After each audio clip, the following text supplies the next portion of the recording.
वरनं तूप टाकून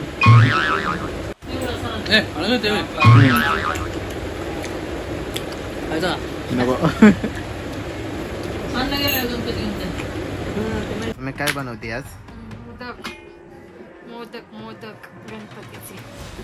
कशाचे मोदक बनवते तू आज? आज होता 10वा दिवस, तर गणपती विसर्जनाचा दिवस. जसे बाप्पा आले होते तेव्हापासून एक आनंदाचं वातावरण झालं होतं. बट आज निरोप घ्यायचा दिवस होता.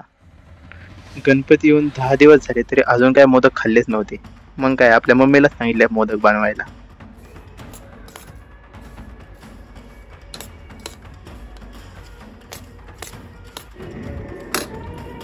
अरे तू छोट्या छोट्या लाट्या बनवून घेतल्या का?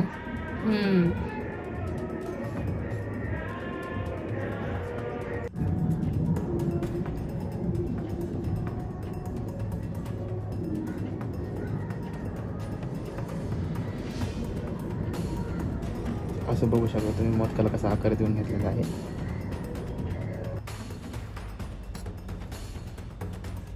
आपल्याला मोदक स्टीम वाले बनवायचे होते. मम्मीने त्यांना उकडण्यासाठी इडलीच्या भांड्याचा उपयोग केला.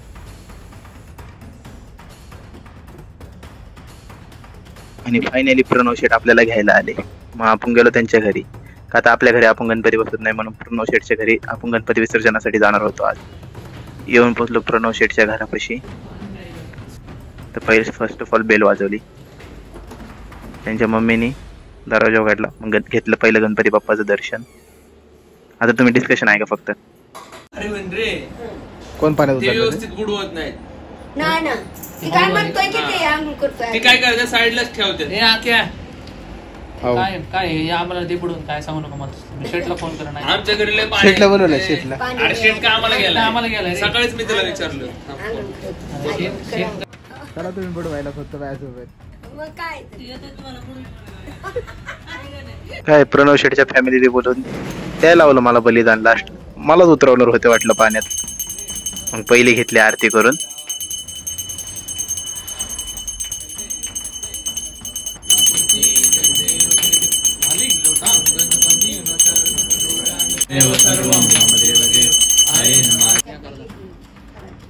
पहिला ठेवला बाप्पाला मोदक. नंतर ह्यो भाऊ झाला ना चालू मोदक खायला. मग कुठं सुट्टी देतोय? वरनं तूप टाकून मत खाऊ. जेवण टाकायचं. फोन बघ सराने आणलेला असं.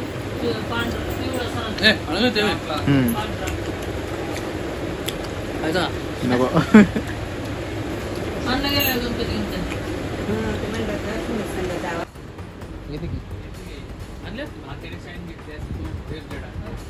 चालवत नाही. असं कळतच नव्हतं की 10 दिवस होऊन गेलेले आहेत. मन तर खूप भरून आलं होतं. बट पण निरोप तर घ्यायला लागणार होता.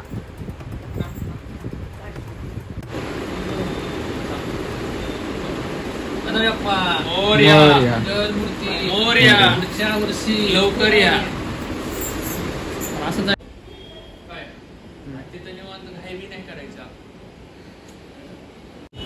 बोल एकदा गणपती बाप्पा. गणपती बाप्पा मोरया. मंगलमूर्ती मोरया. पुढच्या वर्षी लवकर या. मग काय सूर्य डोक्यावर आहे. फायनली माझ्या हाताने केलं बाप्पांचं विसर्जन.